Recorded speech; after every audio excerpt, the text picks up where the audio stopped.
Hello everyone, कैसे हैं आप सब। पिछली जो हमने अभी क्लास ली थी उसके अंदर हमने डाइपोल के बारे में पढ़ा था। इलेक्ट्रिक डाइपोल क्या होते हैं और उनके कारण इलेक्ट्रिक फील्ड कैसा दिखाई देगा, कि वो कैसे डिफरेंट है एक पॉइंट चार्ज के कारण मिलने वाले इलेक्ट्रिक फील्ड से। ठीक है, उसके बारे में हमने सब कुछ पढ़ा था। हमने पढ़ा था कि यदि कोई पॉइंट एक्सिस पे है तो उस पर इलेक्ट्रिक फील्ड कैसा होगा, यदि वो इक्वेटोरियल प्लेन के अंदर है तो इलेक्ट्रिक फील्ड कैसा होगा। आपने वहाँ पे डायरेक्शन के बारे में पढ़ा था। ठीक है, तो वो था एक स्पेसिफाइड जगह था कि भाई या तो एक्सिस पे हो या इक्वेटोरियल पे हो। पर अगर ऐसा ना दे के आप बोल दिया जाए कि किसी भी रैंडम टाइप से किसी भी रैंडम पॉइंट पे, कोई पॉइंट पी है मान लिया पूरे स्पेस के अंदर, कोई आपके पास ये डाइपोल है ए बी, और इसके अराउंड ये जो स्पेस है, स्पेस का मतलब वो किसी भी डायरेक्शन में हो सके 3D में। ठीक है, उसमें कोई पॉइंट पी है, उस पर आपको इलेक्ट्रिक फील्ड फाइंड करना, तो आप कैसे निकाल लेंगे। ठीक है, तो सबसे पहली बात, हमारे पास एक डाइपोल है। ठीक है, और इस डाइपोल का डाइपोल मोमेंट किस तरफ होगा, आपने पढ़ा था -p2 + p, यानी उसका डायरेक्शन क्या हो गया बाबू, p का डायरेक्शन हो गया ये। तो डाइपोल मोमेंट है हमारा -q2 + q। ऐसा कोई डाइपोल है, उसके सेंटर ओ से कोई पॉइंट p है जिसकी पोजीशन को हमने जो डिफाइन किया है वो डिफाइन करा है पोलर कोऑर्डिनेट्स में। पोलर कोऑर्डिनेट्स कैसे हैं, जिसके अंदर एंगल और डिस्टेंस के टर्म्स में दिखा रहे हैं ओनली। तो उस पॉइंट p की जो पोजीशन है वो एक्सिस से थीटा एंगल पे, और सेंटर से डिस्टेंस उसका कितना है r, यानी एक रेडियल वेक्टर है और एक एंगल है। ठीक है, तो दो पॉइंट्स से हम उसको रिप्रेजेंट कर सकते, कोई पॉइंट p है। आप चाहो तो एक्स वाई के टर्म्स में भी ले सकते थे, पर उसके बाद थोड़ा कैलकुलेशन ट्रिकिकल होना स्टार्ट हो सकता। तो इससे कैलकुलेशन थोड़ा आसान हो जाएगा, तो इसलिए हम इसी तरह लिख लेंगे। तो हमने मान लिया कि हमारे पास ये कोई डाइपोल है, उसके सेंटर से कोई पॉइंट पी है जिस पे हमें इलेक्ट्रिक फील्ड फाइंड करना है। तो लिखेंगे let we have point P in the space whose distance from the centre of the dipole is r and angular position is theta. ठीक है, तो अब हमें क्या करना, we have to find the electric field at the point p। So for this कैसे solve करें, कैसा ऐसा करा जाए कि थोड़ा सोल्व करना आसान हो जाए। एक तो तरीका क्या है, आप इसको ज्योमेट्री से लेके चलें, बड़ा सिस्टम। भाई एक ज्योमेट्री में क्या करना पड़ेगा, हमें ए पी डिस्टेंस चाहिएगा और पी बी डिस्टेंस चाहिएगा। और जो आपको दिखाई दे रहा है ना पी बी बिल्कुल 90, ऐसा होना जरूरी नहीं है, ये एंगल भी कुछ डिफरेंट हो सके। तो ये दो डिस्टेंस निकालने हैं, आपको ज्योमेट्री पूरी याद आ जाएगी, r1² + r2², 2r1 r2 cos theta वाली sin थीटा वाली, भाई बहुत बड़ा सिस्टम बैठ जाएगा। ठीक है, तो हमने वेक्टर पढ़ा, वेक्टर का हमें बेनिफिट लेना है, क्योंकि वेक्टर किस लिए पढ़ा गया था, जिससे कि हम हर चीज़ को थोड़ा सिंपल कर सकते हैं। और जब हम उसको सिंपल कर देंगे तो हमारे लिए बड़ा आसान हो जाएगा। क्योंकि अब अगर हम क्या करें, हमारे पास डाइपोल मोमेंट है p इस डायरेक्शन में। यदि आप डाइपोल मोमेंट को देखें तो वेक्टर क्वांटिटी है, वो क्या रिप्रेजेंट करे, डाइपोल मोमेंट रिप्रेजेंट करे डाइपोल को। यदि हम इस वेक्टर क्वांटिटी के दो कंपोनेंट तोड़ देंगे, किस लिए तोड़े, क्योंकि हमने एक्सिस के लिए पढ़ लिया और हमने इक्वेटोरियल के लिए पढ़ लिया। तो यदि मैं इसके दो कोऑर्डिनेट्स मतलब दो कंपोनेंट तोड़, तो आपको पता है ये डायरेक्शन कैसा है, ये थीटा डायरेक्शन में। तो यदि मैं इस तरफ को इसका कंपोनेंट तोड़ूंगा तो क्या होगा, p cos थीटा। यानी एक ऐसा डाइपोल, यानी वो कैसी डाइपोल को रिप्रेजेंट कर रहा होगा, कोई ऐसा डाइपोल जिसका डाइपोल मोमेंट कितना है p cos थीटा। ठीक है, क्या और कुछ भी तोड़ा जा सके, तो आप जानते हैं क्या कैसे टूटेंगे, दो कोऑर्डिनेट्स रिजोल्व करना सीखा था ना आपने, कि किसी वेक्टर को जब रिजोल्व करें दो पार्ट्स में, तो एक पार्ट कैसा होगा, हॉरिजॉन्टल पार्ट, एक वर्टिकल पार्ट। ठीक है, हॉरिजॉन्टल आपके पास in the direction of angle कितना है p cos थीटा। ठीक है, और जो आपका दूसरा होगा वो कहाँ पे होगा, बिल्कुल इसके 90 में। ठीक है, और 90 कहाँ बैठे भाई, बताओ जल्दी। अगर आपको इसका 90 निकालना है तो कहाँ बैठेगा, किसी को कुछ समझ में आ रहा हो तो बताओ। इसका 90 होगा, जो p cos थीटा है इसके 90, यानी आपके पास कहाँ पे होगा, यहाँ पे कहीं। ये क्या आ गया, p sin थीटा। अभी सिर्फ इसको लेकर चल रहे हम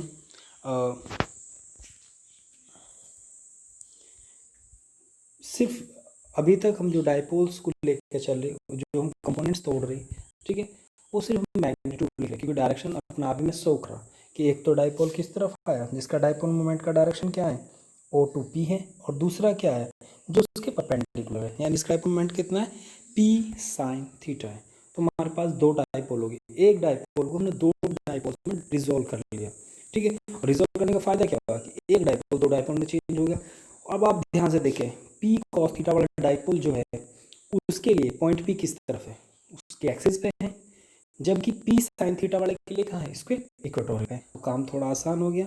तो अगर आपसे पूछूं मैं electric field due to the a dipole whose dipole moment is P cos theta, तो डायपोल मोमेंट कितना है इसका, P cos theta, then the electric field at point P due to the dipole whose dipole moment is P cos theta is कितना होगा, मान लो कितना है, E1 है, ठीक है। इसकी वैल्यू कितनी होगी, और फिर क्या निकालेंगे, dipole electric field due to the dipole whose dipole moment is P sin theta is, इसके लिए क्या होगा, इक्वेटोरियल पे हो जाएगा, क्योंकि वो तो परपेंडिकुलर है, तो P कहाँ होगा, इक्वेटोरियल पे, तो उसके लिए फार्मूला कौन सा होगा आपके पास, E2। आपने पढ़ा था कि जो इक्वेटोरियल पे इलेक्ट्रिक फील्ड होगा वो एक्सिस पे इलेक्ट्रिक फील्ड का आधा होगा, कुछ याद हो तो। आपने निकाला क्या था, 1/4 pi epsilon not. Epsilon not तक कब तक, जब यहाँ हम क्या लेके चलेंगे, vacuum.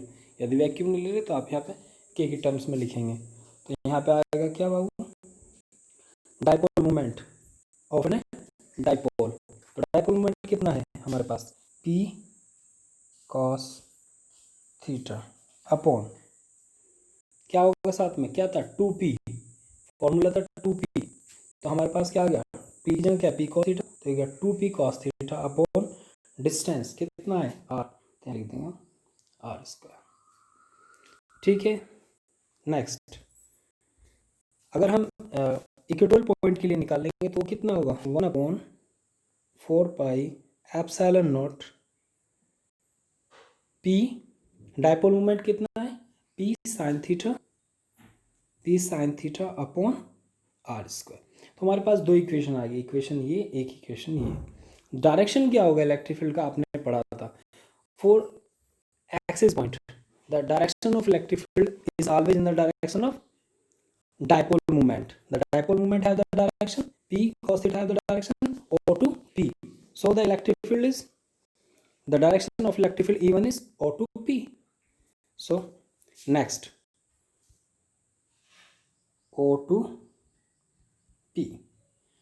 Then for E2 the direction of electric field is always opposite direction to the dipole moment. The direction of dipole moment is in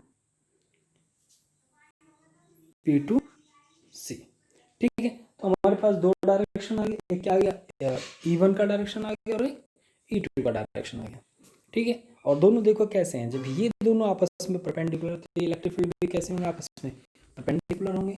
जब इलेक्ट्रिक फील्ड परपेंडिकुलर होंगे then what is the resultant, the resultant is E is equal to E1 square plus E2 square का under, that is only for magnitude. इससे हम क्या निकाल पाएंगे, सिर्फ magnitude. Direction के लिए हम tan थीटा वाला फॉर्मूला यूज करेंगे, ठीक है। तो what is the electric field, E1 square plus E2 square under, E1 की वैल्यू भी निकाल के दिखाई, E2 की वैल्यू क्या प्रॉब्लम करी थी हमने हर जगह, R³ था, सॉरी वहाँ लिखने प्रॉब्लम आई, वहाँ पे सब जगह क्या था, R³ था। जो भी हम लिख रहे थे electric field is always for an dipole is always inversely proportional to R³। एक चीज़ ध्यान रखना, यदि आपके पास मोनोपोल है तो जो भी पोल होगा, तो रेडियस की टर्म्स में यदि हम इलेक्ट्रिक फील्ड को लिखेंगे तो electric field always proportional to होगा R⁴, जो भी पोल है, जितना भी पोल है, नंबर ऑफ पोल, ठीक है। तो E proportional to the R⁴ number of pole plus 1। तो जितने भी आप पोल चेंज करते रहेंगे उस हिसाब से, जैसे कि मोनोपोल के लिए इलेक्ट्रिक फील्ड क्या होगा, n की वैल्यू कितना हो जाएगा 1, तो मोनोपोल के लिए इज इक्वल टू कितना होगा, proportional to 1/R²। For an dipole n की value 2, then E is inversely proportional to 1/R³। For quadrupole, आगे क्वाड्रपोल भी आएंगे, तो क्वाड्रपोल के लिए क्या आ जाएगा यहाँ पे, कितने होंगे उसके लिए? 4 होंगे, 4 एक 5, 1/5। तो इस तरह इलेक्ट्रिक फील्ड को हम याद रखेंगे। कुछ लिखने में भी गड़बड़ होगी तो इससे हम मैच कर लेंगे, जैसे कि मैंने पे गड़बड़ हुआ था। तो उस चीज़ को मैच करने के लिए हमारे पास कुछ होना चाहिए। तो यही है कि जितना पोल होगा उसमें एक ऐड कर देंगे और की उसी पावर के इन्वर्सली प्रोपोर्शनल होगा। तो इलेक्ट्रिक फील्ड E1 कितना होगा? E1 होगा हमारा 1/4πε0 P cos थीटा, साथ में यहाँ पे 2 होगा और अपॉन R3। इस तरह E2 होगा 1/4πε0 P sin theta upon R3। तो हमारे पास क्या आ गई? ये 2 वैल्यूज आ गई और इसी को यूज करके हमने क्या लिखा? इलेक्ट्रिक फील्ड लिखा। सॉल्व करेंगे तो क्या होगा? इसमें से कॉमन क्या आ सके? 1/4πε0 R³ और P, ये तो कॉमन आ गया। तो अंदर क्या बचा? 4 cos square theta plus sine square theta. अब आप इसको थोड़ा ध्यान से दें। अगर हम इसको देखेंगे आगे तो हम इसे क्या लिख सकें? इस चीज़ को छोड़ रहा अभी मैं सिर्फ इतने को सॉल्व कर रहा हूँ।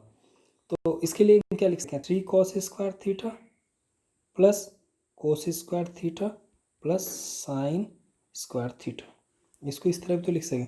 ये जो कोस square theta plus sine square theta, चलो क्लियर उंगली से नहीं लिखा जाता इतना क्लियर, फिर ट्राई कर रहा दोबारा लिखने की। ऐसे लिख सकते हैं हम इसको 3 cos square theta plus cos square theta plus sine square theta. जी ये दोनों है cos square theta plus sine square theta equal to 1।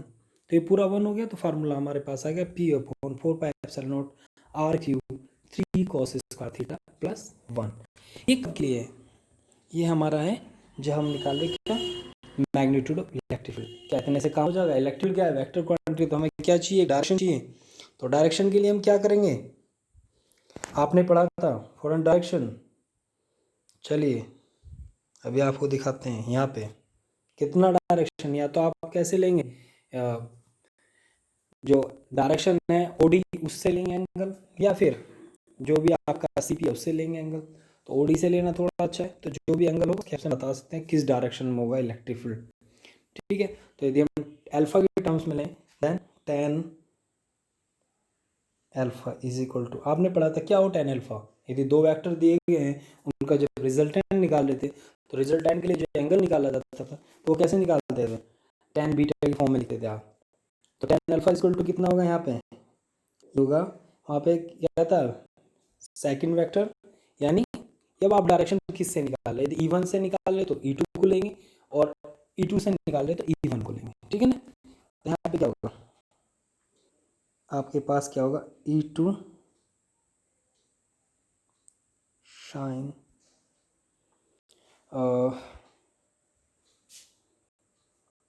एक सेकेंड, दो वेक्टर हैं इनके बीच का एंगल कितना है? वैसे होना चाहिए यहाँ पे sine theta upon E1 plus E2 cos theta. What is the angle of theta? Theta क्या है? दोनों जो वेक्टर्स के बीच का angle theta. Theta is this angle. ये कितना है? 90। तो यहाँ पे 90 रखेंगे। साइन 90 की वैल्यू 1, तो E2 अपॉन कॉस 90 0, तो E2 अपॉन E1। रखो इस वैल्यू को। E2 की वैल्यू भी आपने अभी निकाली, E1 की वैल्यू भी आपने निकाली। E2 की वैल्यू कितना था? तो 1/4πε0 R³ तो सब कट जाएंगे। ये तो कॉमन चीज़ है। P भी कट जाएगा, कुछ और बचेगा? देखते हैं, रखते हैं। तो यहाँ पे बचेगा क्या? लिखिए इसको हटा पहले। तो यहाँ लिखना है मुझे tan alpha is equal to, तो E2 की वैल्यू कितना था आपके पास? यानी साइन थीटा की ओर सब तो कट गया।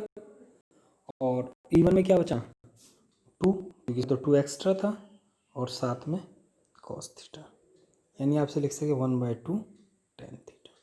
तो जो हमारे पास एंगल डिफाइन करा था हमने थीटा, तो अल्फा जो होगा सदा उसका उसके tan का हाफ होगा। उसका हाफ नहीं होगा, उसके एंगल का हाफ नहीं है, उसके tan का हाफ होगा।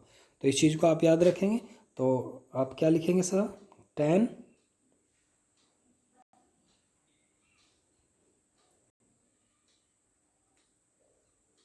Alpha is equal to tan theta. Important है, याद रखिएगा। तो ये डायरेक्शन हो गया और वैल्यू अभी आपने निकाल ली, तो इसे आप सोल्व कर देंगे। ये किसके लिए है? Electric field at any point, कोई भी पॉइंट दे दे आप इसके हेल्प से उसका इलेक्ट्रिक फील्ड फाइंड आउट कर सकते हैं। ठीक है, अब हमें क्या करना कि यदि हमारे पास कोई डाइपोल है और वो कहीं रखा है, किसी इलेक्ट्रिक फील्ड के अंदर रखा है, तो उस पर किस तरह का फोर्स लग रहा होगा। ठीक है, यदि हम उसको शिफ्ट करेंगे या रोटेट करेंगे, उसका ओरिएंटेशन चेंज करेंगे, तो उस पर क्या इफेक्ट पड़ेगा। तो इसी बेस पे हम पहले सबसे पहले डिफाइन करते हैं इक्विलिब्रियम। इक्विलिब्रियम किसको बोलते हैं, आपने पढ़ा था जब आप शायद 9th में थे, तो आपने इक्विलिब्रियम फोर्सेस के बारे में पढ़ा था। यदि किसी बॉडी पे टोटल फोर्स 0 होगा तो हम क्या बोलते हैं इस पर, इक्विलिब्रियम। तो इक्विलिब्रियम में 2 टाइप के इक्विलिब्रियम पढ़े थे आपने। एक इक्विलिब्रियम का नाम क्या था, एक का नाम था आपके पास स्टेबल और दूसरे का था अनस्टेबल। अब ऐसे 11th में भी था स्टेबल अनस्टेबल के बारे में। तो यदि मैं उस स्लाइड जाऊँ जहाँ आराम से लिखा जा सके, चलो यहीं से ट्राई करते हैं। यदि हमारे पास ये कोई डाइपोल है -q + q, ये किसी ऐसे एक यूनिफॉर्म इलेक्ट्रिक फील्ड में रखा हुआ ई में, ठीक है। तो +q चार्ज पे कितना फोर्स लग रहा है, -q चार्ज पे कितना फोर्स लग रहा होगा बताइए। Force on +q, force on -q कितना होगा। तो आपने पढ़ा था E इज इक्वल टू कितना है, F/Q। तो F इज इक्वल टू क्या, QE। तो फोर्स फील्ड जो हो रहा होगा इस तरफ, वो होगा इन पॉजिटिव चार्ज पे जो डायरेक्शन ऑफ फोर्स होगा वो कैसा होगा, पॉजिटिव किस तरफ चलेगा, इलेक्ट्रिक फील्ड। तो इस पर फोर्स का डायरेक्शन होगा ये, कितना होगा QE। देखो मैग्नीट्यूड तो सेम है, इलेक्ट्रिक फील्ड भी सेम है क्योंकि यूनिफॉर्म है। तो इधर फोर्स कितना लग रहा है QE, और इधर कितना लग रहा होगा QE, पर डायरेक्शन क्या हो जाएगा, इलेक्ट्रिक फील्ड के अपोजिट डायरेक्शन में। तो इस तरफ भी QE, इस तरफ भी QE। तो यदि बॉडी पे देखा जाए टोटल फोर्स कितना है, तो कितना है 0। तो ये कैसा बोला जाएगा कि बॉडी कहीं में है, इक्विलिब्रियम ऑफ फोर्सेस में है। पर ये क्या स्टेबल है क्या अनस्टेबल है, कैसे पता लगाऊंगा इसके बारे में। तो सबसे पहले क्या करेंगे, हम इसको इलेक्ट्रिक फील्ड के अंदर ऐसे रोटेट करेंगे। तो जैसे ही आप इसको रोटेट करने की कोशिश करेंगे तो क्या होगा, कुछ ऐसा होगा। Electric field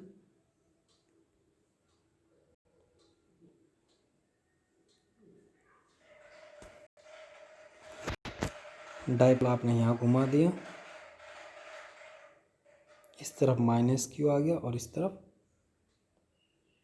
+q। अब बताइए क्या हो रहा होगा। अब +q पे जो फोर्स लग रहा होगा, इलेक्ट्रिक फील्ड E है, तो वो अब भी कैसा होगा, इन the direction of electric field होगा, यानी इस तरफ होगा। मैग्नीट्यूड कितना QE ही होगा। अगर इस वाले को देखें तो एक तरफ अपोजिट होगा, उसकी वैल्यू भी कितनी होगी, QE होगी। यदि आप अब देखें दोनों फोर्स कैसे हैं, टोटल फोर्स अब भी 0 है, 0 है, ठीक है। पर बॉडी के साथ एक चीज देखिए, यदि हाँ मैं पहले ऐसे लेता तो बॉडी पे क्या था, फोर्स भी 0 था और उस पर टॉर्क भी कितना था, 0।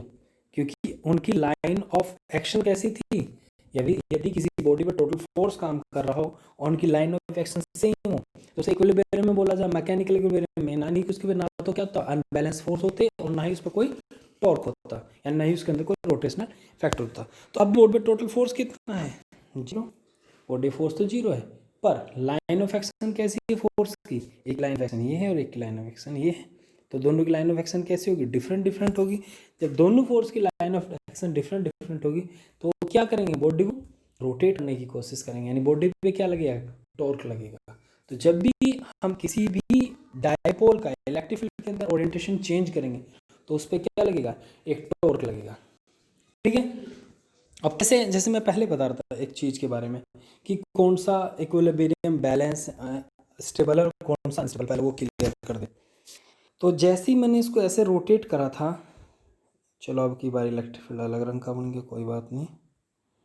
और ये लीजिए, ये आपका डाइपोल था, ठीक है। तो फोर्स कैसा लग रहा था, इस पर इस तरफ लग रहा था और इस पर इस तरफ लग रहा था। तो ये फोर्स क्या कर रहा, ये इसको इस तरफ लाने की कोशिश कर रहा है, ये इस तरफ, तो ये रोटेट होकर कैसा हो जाएगा, फिर पैरेलल हो जाएगा किसके, इन the direction of electric field. तो जैसे ही डाइपोल को हम थोड़ा सा रोटेट करेंगे वापस आ जाएगा किस तरफ, जैसे आपने एंगल थीटा रोटेट कर दिया, ये वापस आ जाएगा in the direction of electric field as you remove the external force. आपने फिर फोर्स लगा के रोटेट करा, फिर छोड़ा तो वापस आ जाए। जब ये ऐसा करता रहेगा, यानी कोई भी बॉडी को यदि उसकी बैलेंस पोजीशन से आप थोड़ा सा भी शिफ्ट करोगे और उसके बाद वापस वो अपनी बैलेंस पोजीशन में आ पा रहा, तो उससे बोलेंगे क्या सर, स्टेबल इक्विलिब्रियम। पर यदि वो वापस नहीं आ पा रहा, ठीक है, उसी पोजीशन में, तो उसे बोलेंगे अनस्टेबल। जैसे कि देखो सेम ही चीज़ है, ये इलेक्ट्रिक फील्ड है,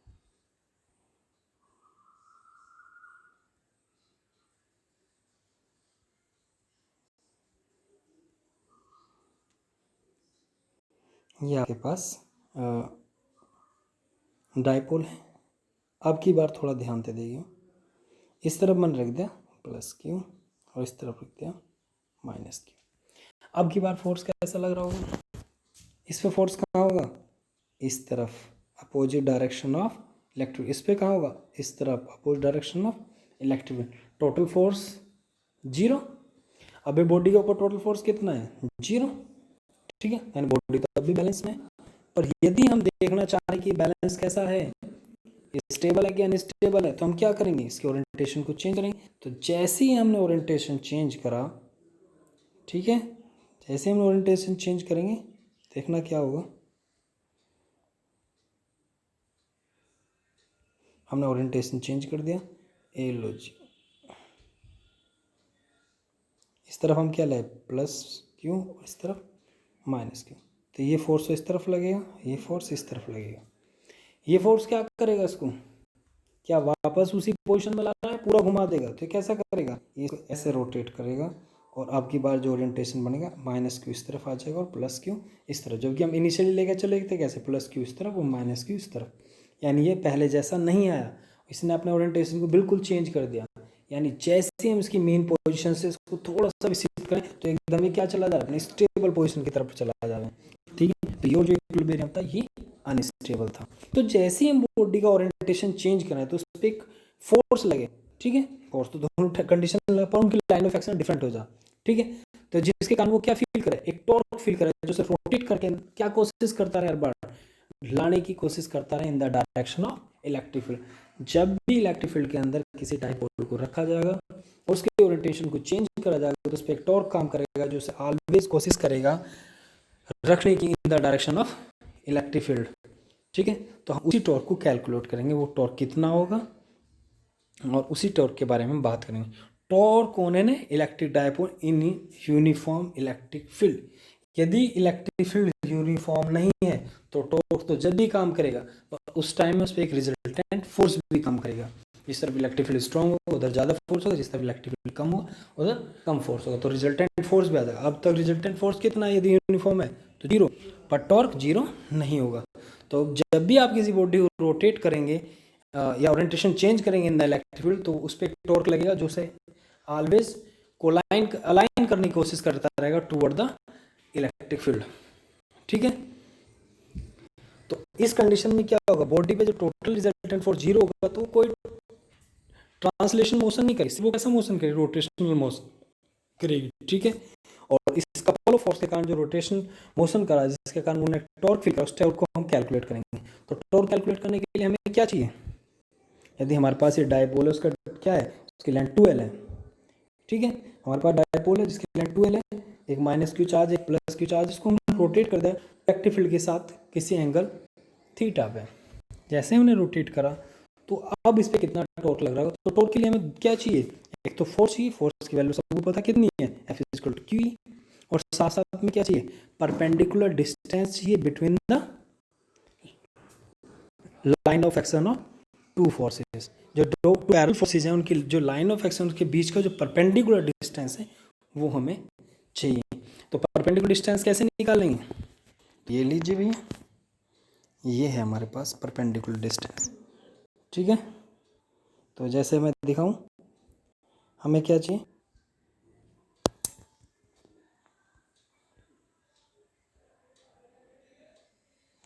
ऐसे कि मैं ये वाला डिस्टेंस हमें चाहिए, तो हमारे पास क्या है, ये ट्राइंगल है, इस ट्राइंगल के हेल्प से हम क्या निकाल सकें, ये डिस्टेंस निकाल सकते हैं या नहीं, क्योंकि हमें पास ये डिस्टेंस है कितना 12 और हमें चाहिए क्या ये।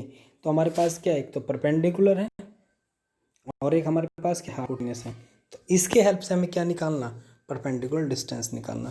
तो कैसे निकालते, साइन थीटा क्या हुआ है, perpendicular upon hypotenuse, so the perpendicular is equal to hypotenuse into sine theta. तो ये लिख दीजिए, टॉर्क इज इक्वल टू कितना आ गया, P इंटू 12 साइन थीटा।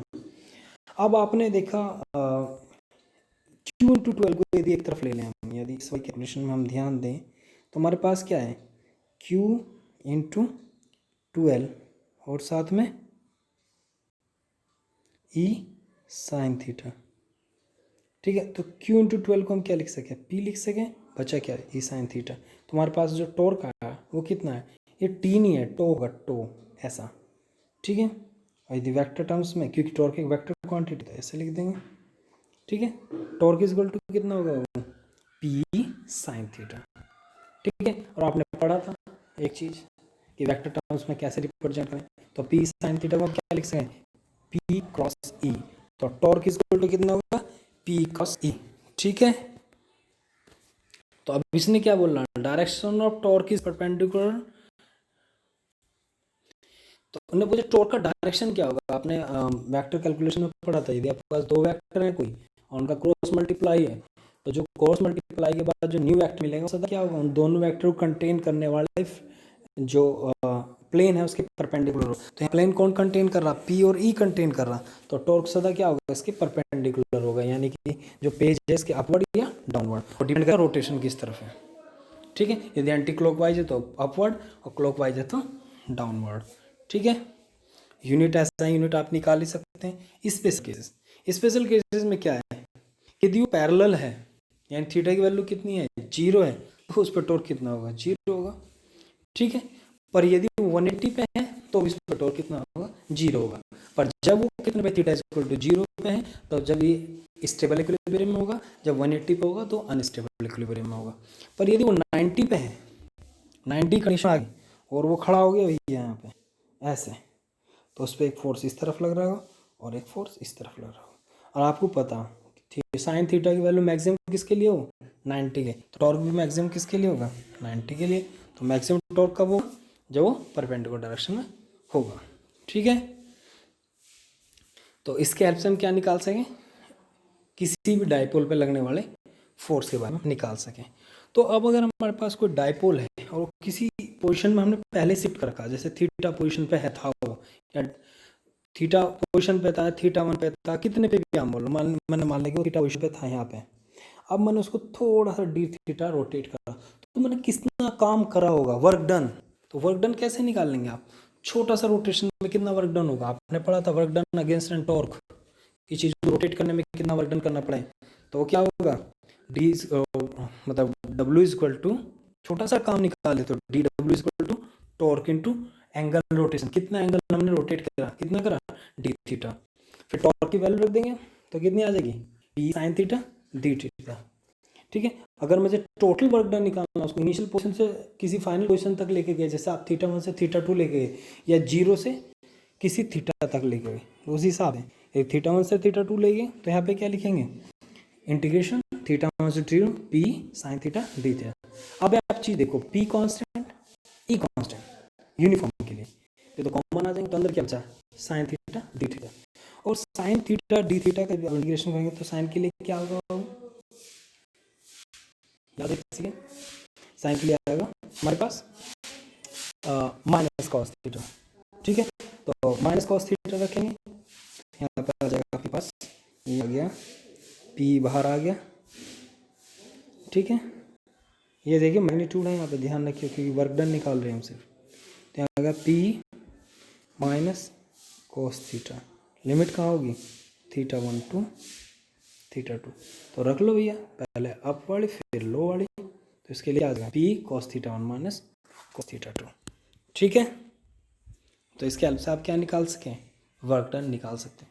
तो आपको पता है जब भी हम किसी इलेक्ट्रिक फील्ड के अंदर किसी बॉडी को रोटेट करेंगे, तो रोटेट करने में जो हमने काम किया हुआ, ठीक है, किसके अगेंस्ट काम किया हुआ, जो इलेक्ट्रिक फील्ड के अगेंस्ट काम किया वो किस फॉर्म में सेव हो जाएगा, पोटेंशियल एनर्जी फॉर्म में, क्योंकि जब भी तुम जैसे छोड़ देंगे उसको वो वापस अपनी इनिशियल पोजीशन में आएगा। क्योंकि वो वापस कैसे आया, क्योंकि उसके पास कोई एनर्जी सेव थी, उसको वर्क डन में चेंज करते हुए वापस आ गई।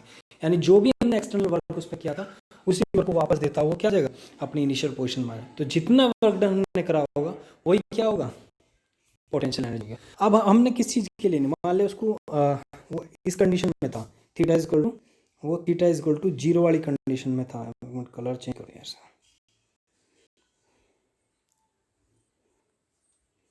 चलो यहाँ था वो, ठीक है। तो इधर क्या था, माइनस क्यू, इधर क्या था, प्लस क्यू। आपने इस कंडीशन से उसको इस कंडीशन तक रोटेट करा, ठीक है, थीटा एंगल। इनिशियल थीटा 1 कितना था हमारे पास, थीटा 1 था हमारे पास 0, और थीटा 2 इक्वल टू कितना हो गया, थीटा। तो कंडीशन रख दो यहाँ पे, थीटा 1 की वैल्यू कितनी रख दोगे, 0, थीटा 2 की वैल्यू कितनी रख दोगे, थीटा। तो 1 की वैल्यू 0 रखते क्या आ जाएगा यहाँ पे, जब आप बिल्कुल इनिशियल से स्टार्ट करेंगे तो, ठीक है। चलिए फिर आपके लिए वैल्यू क्या आ जाएगी यहाँ पे, cos 1 माइनस, वो सॉरी 1 माइनस cos थीटा की टर्म्स में, ठीक है। कोई प्रॉब्लम। अब इसने क्या दे रखा, a potential arbitrarily taken 0 when the dipole is as 90। अब इसने कहीं और 0 ले ली, आपकी कंडीशन पे डिपेंड करे कोई कहाँ क्या ले रहा। तो इसने क्या कि 90 पे उसको आपने 0 से 90 तक घुमाया, किस थीटा से 90 तक घुमाया, और 90 ने कितना मान लिया उसको, 0 मान लिया। किस कंडीशन पे मान लिया, क्योंकि वहाँ पे 90 के लिए कितनी वैल्यू हो गई, और 90 0 है, ठीक है।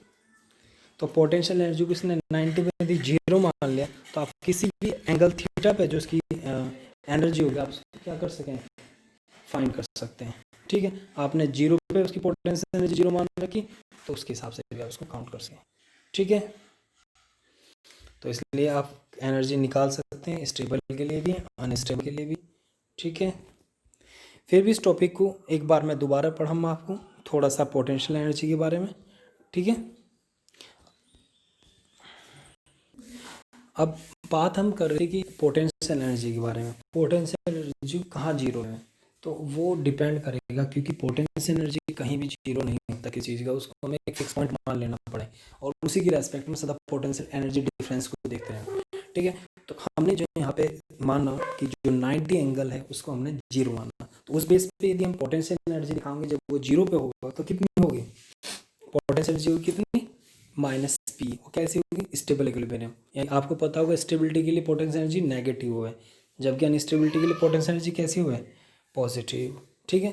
तो इसी की हेल्प से क्या निकाल सके हम, पोटेंशियल एनर्जी 180 कितनी होगी, पॉजिटिव होगी, जो कि अनस्टेबल इक्विलिब्रियम को शो करेगी, ठीक है। फिर भी यदि किसी को प्रॉब्लम होगी पोटेंशियल एनर्जी के बारे में कुछ, तो वो दोबारा मुझे कमेंट करके बताएगा, मैं दोबारा उसको समझा दूँगा, ठीक है। Thank you, enjoy.